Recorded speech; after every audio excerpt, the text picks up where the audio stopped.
The Glassblower's Secret. Chapter 1. Shadow of the Craft. Adriano Bellini lived in Venice, a city of canals, palaces, and secrets. He was 46 years old and had spent most of his life working with fire and glass. His workshop stood near the water, where the sound of waves mixed with the hiss of the furnace. People admired his skill, and his windows decorated the homes of noble families and merchants. His work was clear, bright, and strong, but there was something hidden inside it. In each piece of glass he left faint images, scenes from the life of the city. They were not easy to see. They looked like shadows or reflections, but if someone looked carefully, they could discover hidden stories. Adriano was respected as a craftsman, but he was also a man of silence. He rarely spoke about his past, and few people knew much about him. He had grown up in Venice, the son of a fisherman, but he had chosen a different path. From a young age he had been fascinated by the way fire could change sand into glass. He had studied under old masters, learning the secrets of heat, breath, and patience.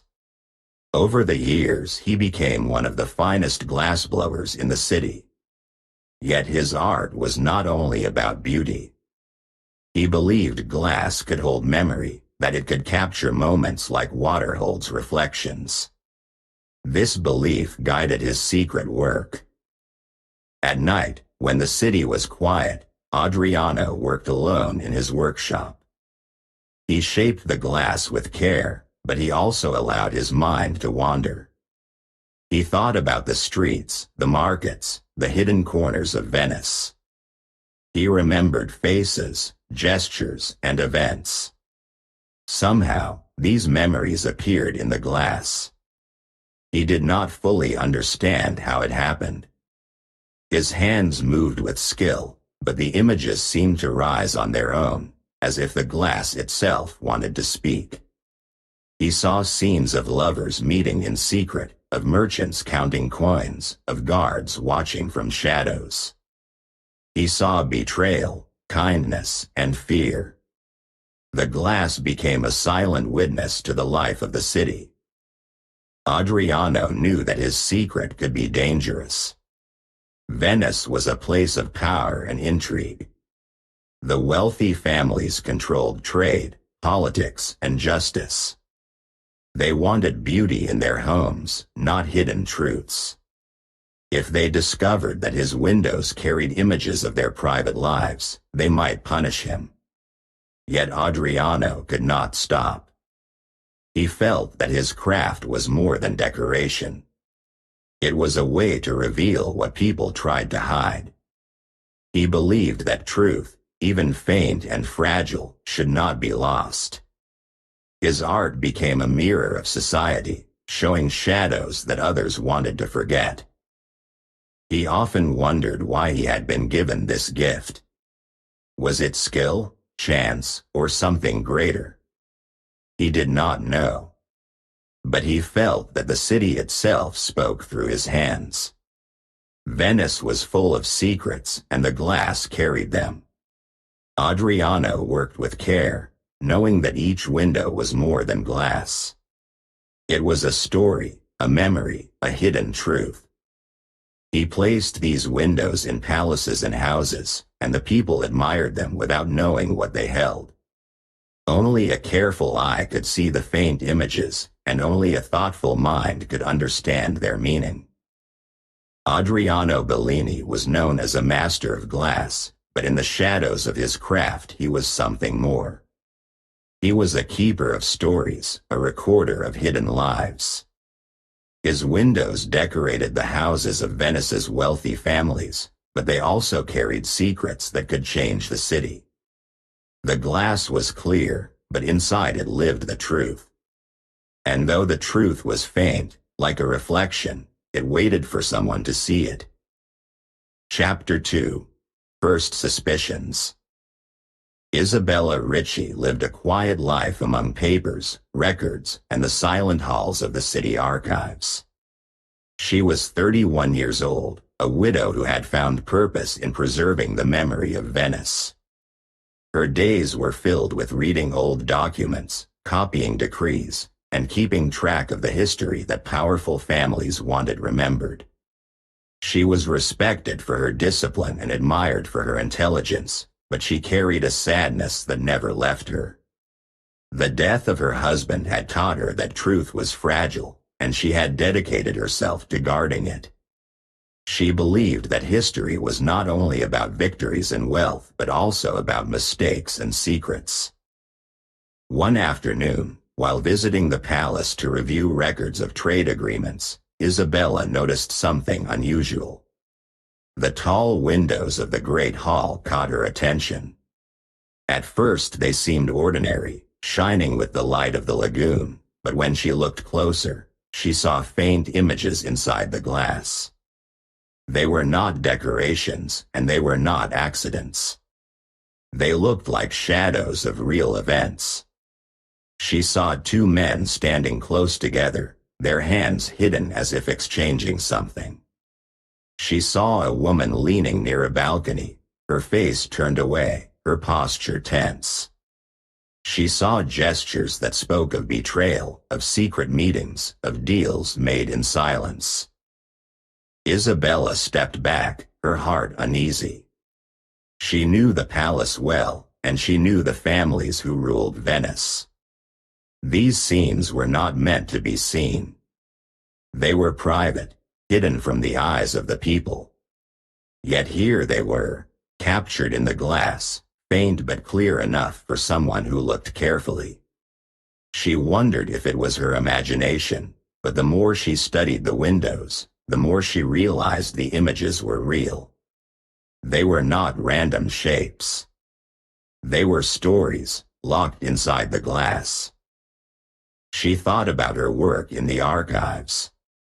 She had seen how records were changed, how words were erased, how history was shaped to protect the powerful. She had always believed that truth had a way of surviving, even when people tried to bury it. Now she saw that the glass itself carried truth. It was like a silent witness, showing what others wanted to hide. Isabella felt both fear and curiosity. She understood that if these images were discovered, they could threaten the balance of the city.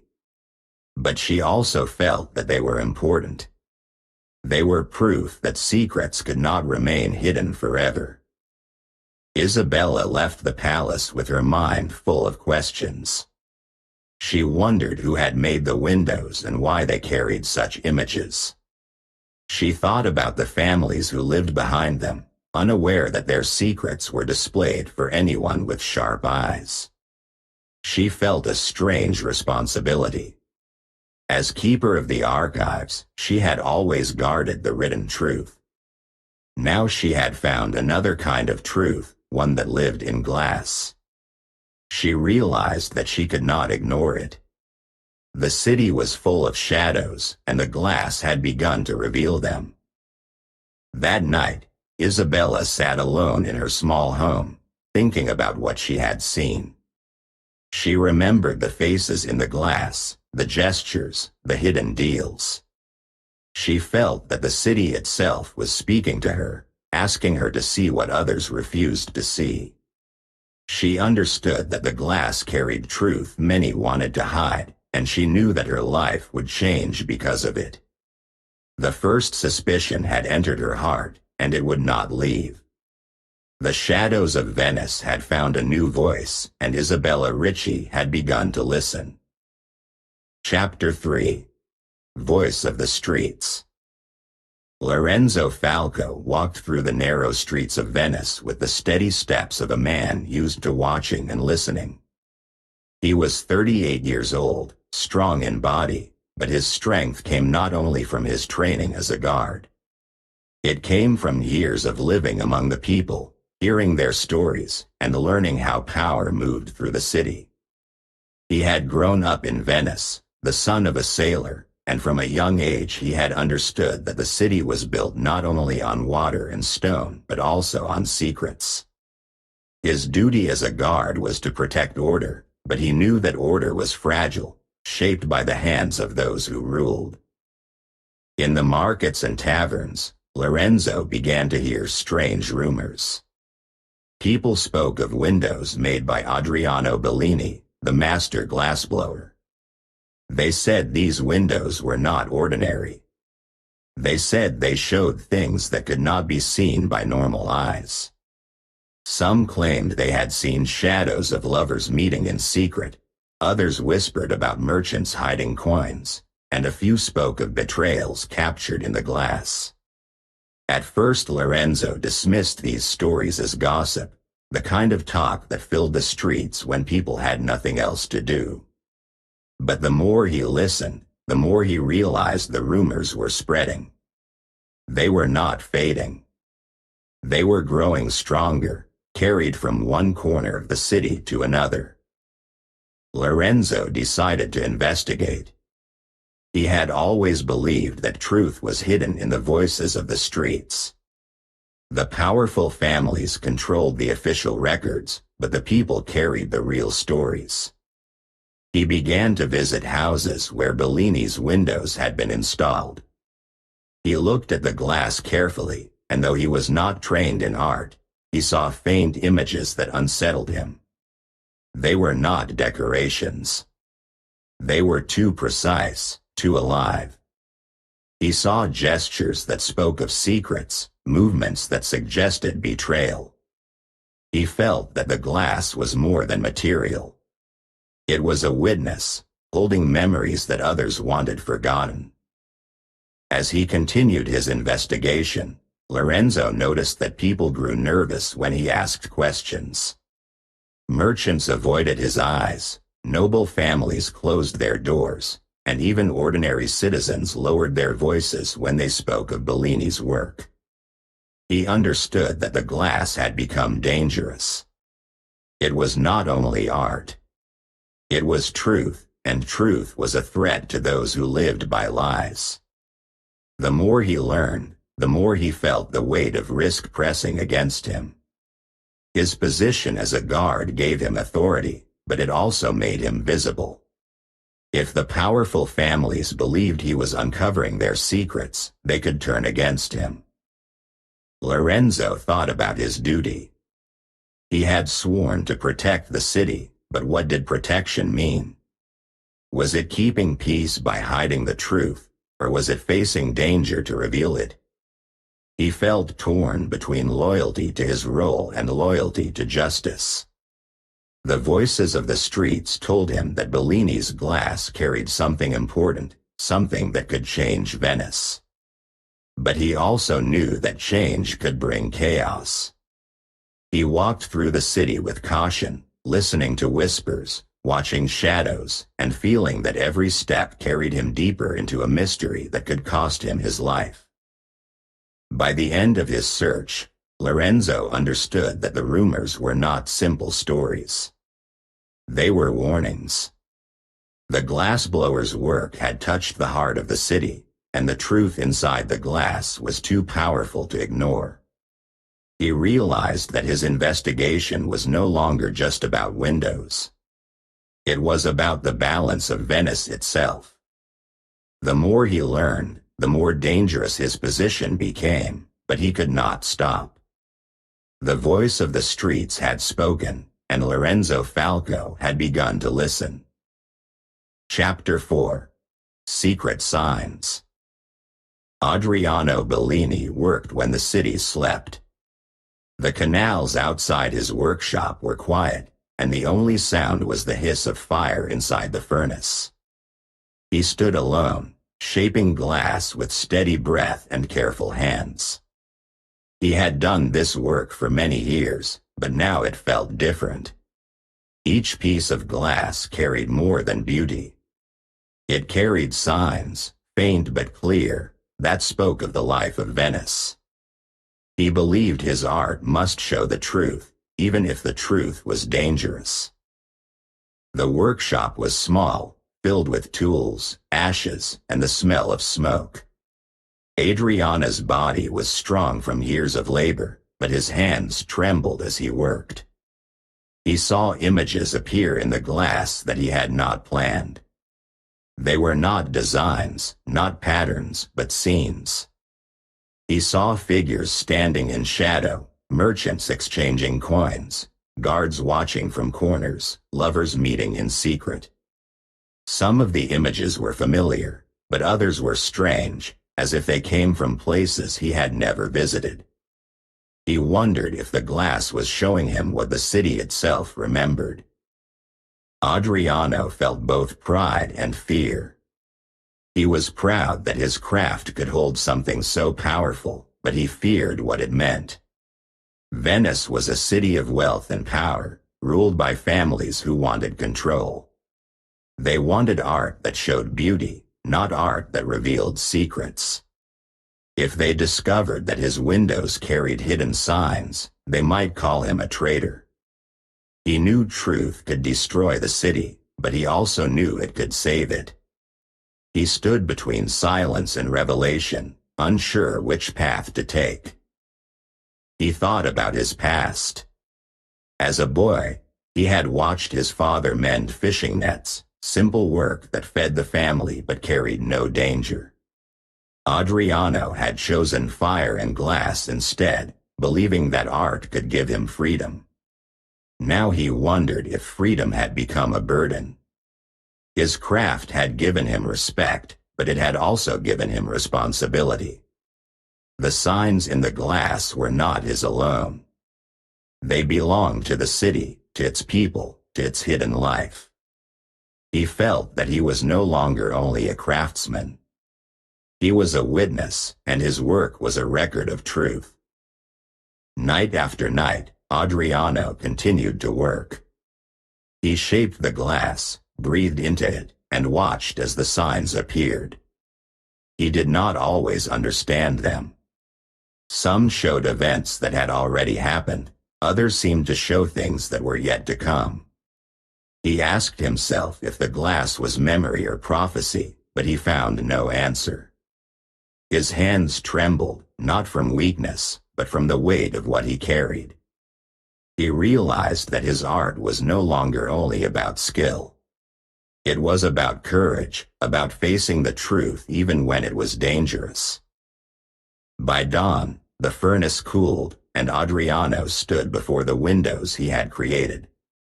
They shone with light, clear and beautiful, but inside them lived shadows. He touched the surface gently, knowing that the signs were hidden from most eyes. Only those who looked carefully would see them. He wondered who would be brave enough to look, and what they would do with the truth they found. He believed his art must show the truth, but he also knew that truth could destroy the city. The signs were there, waiting, silent but strong, and Adriano Bellini had become their keeper. Chapter 5. Dangerous Knowledge. Isabella Ricci walked through the palace with careful steps, her eyes drawn again and again to the tall windows that lined the hall. She had already seen strange images before, faint shadows that seemed to tell stories of secret meetings and hidden betrayals. But this time, as she looked closer at one particular window, she felt her breath stop. The glass showed a scene that was darker than anything she had seen before. It was not a simple gesture or a quiet exchange. It was a murder. She saw the outline of a man falling, another figure standing above him, and the faint suggestion of a weapon raised in the air. The image was not sharp, but it was clear enough to leave no doubt. The glass had captured a crime that no one spoke about. Isabella stepped back, her heart racing. She knew the city well, and she knew the stories that filled its archives. Murders were not rare in Venice, but they were usually recorded, investigated, and remembered. This one was different. There was no mention of it in the records she kept, no whisper of it in the streets, no sign that anyone had spoken of it. It was as if the event had been erased from history. Yet here it was, preserved in the glass, silent but undeniable. She realized that the glass carried not only the past but also what was hidden from all. It was a witness to secrets that people wanted buried. Fear filled her mind. She understood the danger of what she had discovered. If the powerful families knew that the windows revealed their crimes, they would do anything to silence her. She thought about her duty as keeper of the archives. Her work had always been about protecting truth, but this truth was different. It was not written in ink or stored in paper. It was hidden in glass, fragile but strong, waiting for someone to see it. She asked herself if she should turn away, pretend she had seen nothing, and continue her life in silence. But she knew she could not. The image was too clear, the meaning too heavy. She felt that the city itself had chosen her to uncover the secret. Isabella returned home that evening with her thoughts restless. She sat at her desk, surrounded by old records, but she could not focus on her work. The image of the murder stayed in her mind, sharp and haunting. She thought about the victim, a man whose death had been erased, and about the killer, a figure hidden by power. She realized that the glass was more than art. It was a record of truth that no one could destroy. She felt afraid, but she also felt a strange sense of responsibility. She had been given knowledge that was dangerous, but it was knowledge that mattered. She began to think about what she should do. She could keep the secret, protecting herself but leaving the truth hidden. Or she could try to uncover the story, risking her safety but giving voice to the silent witness of the glass. She understood that her choice would change her life. She was a widow, a woman who had already lost much, but she still carried strength inside her. She had dedicated herself to guarding history, and now history had come to her in a new form. She knew she must uncover the secret, even if it placed her in danger. That night, Isabella looked out of her window at the city of Venice. The canals were quiet, the lights of the palaces reflected in the water. She thought about how many secrets the city carried, how many crimes were hidden behind its beauty.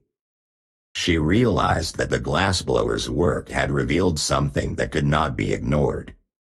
The truth was fragile, but it was also powerful.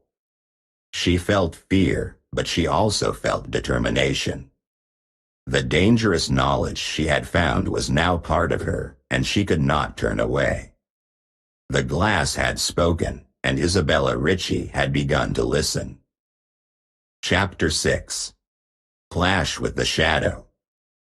Lorenzo Falco walked through the streets of Venice with a heavy heart. He had begun his investigation with the belief that his duty as a guard was to protect the city, but now he understood that protection was not simple. The rumors about Adriano Bellini's glass had led him to places where truth was hidden, and the more he uncovered, the more dangerous his path became. Wealthy families had started to notice his questions, and their silence was sharper than words.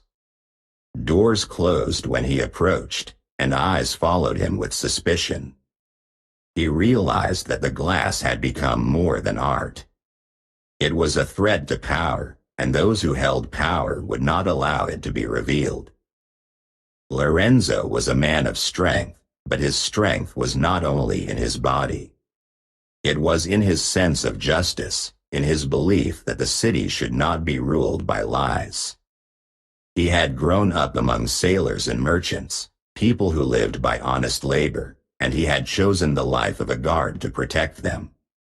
Now he felt that his duty was being tested.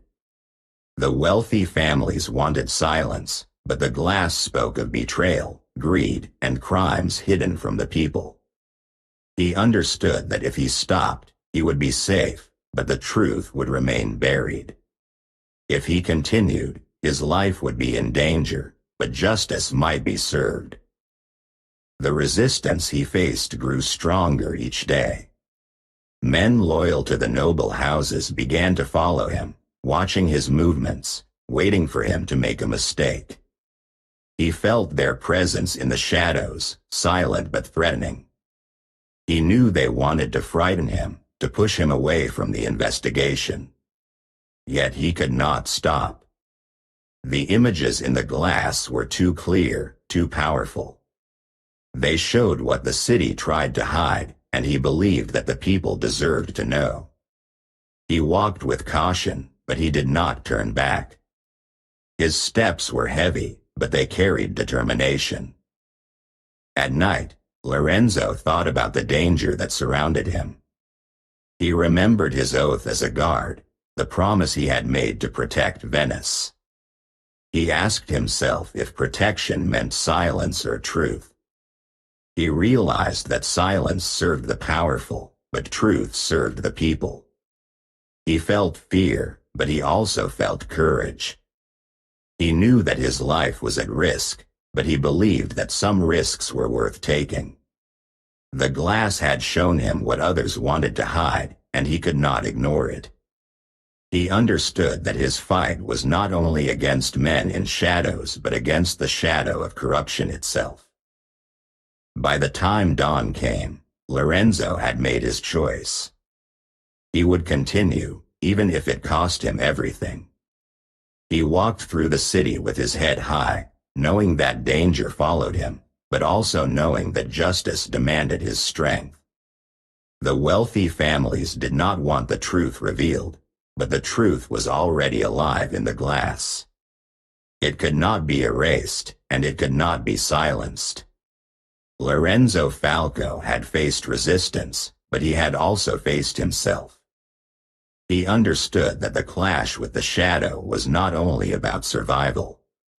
It was about courage, about standing against lies, and about giving voice to the truth that waited in silence.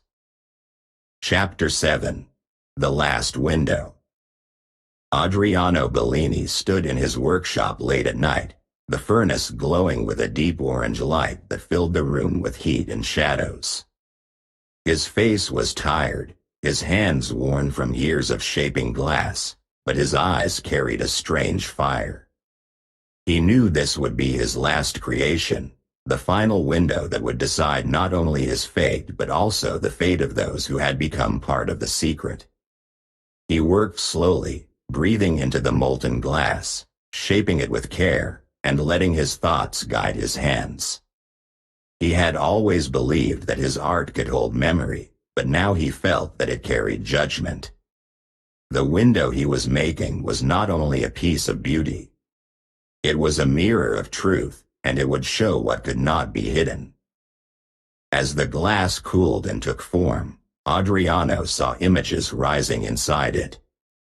They were not faint shadows this time. They were clear, strong, and alive. 3 figures appeared in the window, each one distinct.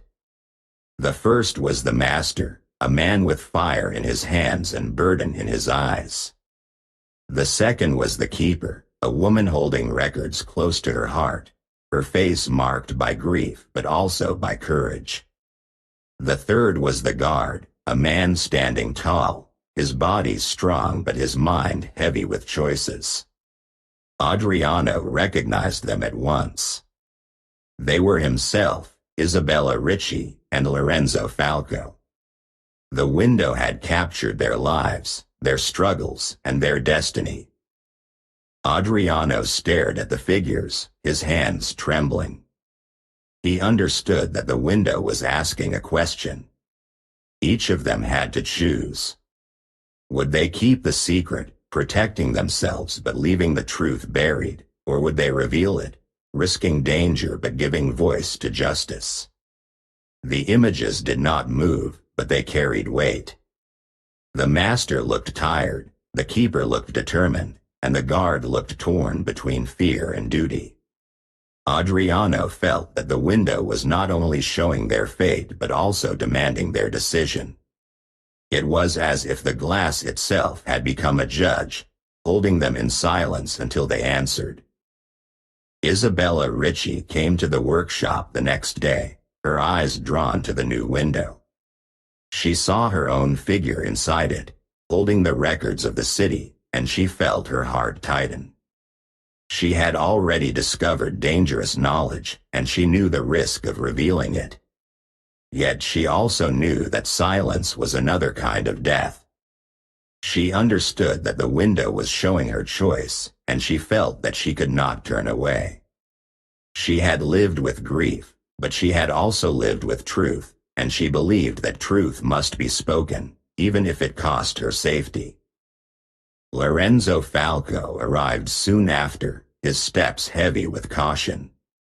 He looked at the window and saw himself inside it, standing strong but uncertain.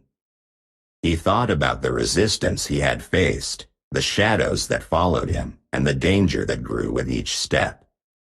He knew that revealing the secret would place him in greater risk, but he also knew that silence would betray his duty. He felt torn, but as he looked at the glass, he realized that the choice was already inside him. He had sworn to protect the city, and protection meant facing the truth, not hiding it. Adriano Bellini stood beside them, his face pale but calm. He had created the window, but he had not chosen the images. They had appeared on their own, shaped by the fire and the memory of the city. He felt that his role was complete. He had given the truth a voice, and now it was no longer his alone. The window belonged to all of them, and the choice belonged to them as well. He knew that his life as a craftsman was ending, but his art had become something greater. It had become a witness, a mirror, and a judge. The three figures in the window stood in silence, waiting. The master, the keeper, and the guard each carried their burden, but they also carried strength. They understood that the secret could not remain hidden forever. They understood that the truth was dangerous, but it was also necessary. The last window had shown their fate, and now they had to decide. Would they keep the secret, or would they reveal it? The choice was heavy, but it was theirs, and the city of Venice waited for their answer. Chapter 8.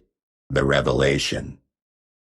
The morning sun rose over Venice, casting its light across the canals and palaces.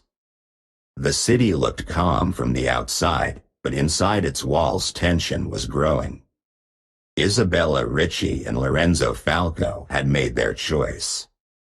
They could no longer keep the secret hidden. The windows created by Adriano Bellini carried stories that were too powerful to ignore. They showed betrayals, murders, and secret deals that had shaped the city in silence. Isabella and Lorenzo understood that revealing these truths would bring danger, but they also believed it would bring justice. Isabella stood in the great hall of the palace, her face pale but steady. She had lived with grief and fear, but now she carried determination. She had spent years guarding the archives, protecting the written memory of Venice, but the glass had shown her that memory was not only written in ink. It was alive in the art of Adriano Bellini. She felt that her duty was greater than before. She was not only a keeper of records. She had become a keeper of truth. As the people gathered, she pointed to the windows, asking them to look closely. At first they saw only beauty, but then they began to notice the faint images inside. Their eyes widened as they recognized scenes of betrayal and crime. Lorenzo Falco stood beside her, his body tense but his mind clear. He had faced resistance from powerful families, and he knew that they would not forgive him for this act. Yet he also knew that his duty as a guard was not to serve the wealthy but to protect the people. He watched as the crowd grew restless, voices rising in shock and anger. The windows revealed what had been hidden for years. They showed murders that had been erased from records, secret meetings that had shaped decisions, and deals that had stolen wealth from the city. Lorenzo felt fear, but he also felt pride. He had chosen justice, and now the truth was alive before everyone. The reaction of the people was strong. Some shouted in anger, demanding answers from the noble families. Others stood in silence, unable to believe what they saw. The city was shaken, its balance broken, but in the chaos there was also cleansing. Lies had been exposed, and the truth had found its voice. Isabella and Lorenzo understood that the path ahead would be difficult. Venice would face conflict, and power would resist change. But they also knew that the city could not return to silence. The windows had spoken, and the people had listened. Adriano Bellini was not there to see the revelation. He had disappeared quietly, leaving only his windows behind. No one knew where he had gone, but his presence remained in the glass. His art had become more than decoration. It had become the voice of the city, a witness that could not be silenced. Isabella thought of him as she looked at the glowing windows, and she felt gratitude. Lorenzo thought of him too, and he understood that the glassblower had given them courage. Adriano had carried the burden of truth, and now it belonged to all of Venice. The city was changed forever. The revelation had brought chaos, but it had also brought cleansing. Lies had fallen, and truth had risen. Isabella Ricci, Lorenzo Falco, and Adriano Bellini had each played their part, and their choices had shaped the future. The windows stood tall, silent but powerful, holding memory and revealing what people tried to hide. They reminded everyone that truth could be dangerous, but it was necessary. Only by accepting truth could society move forward. Moral: truth can be dangerous, but it is necessary. Art can hold memory and reveal what people try to hide. Only by accepting truth can society move forward. Thank you for your attention. If you like the story, please like and subscribe. It motivates us to make new videos and helps us promote the channel. Thank you.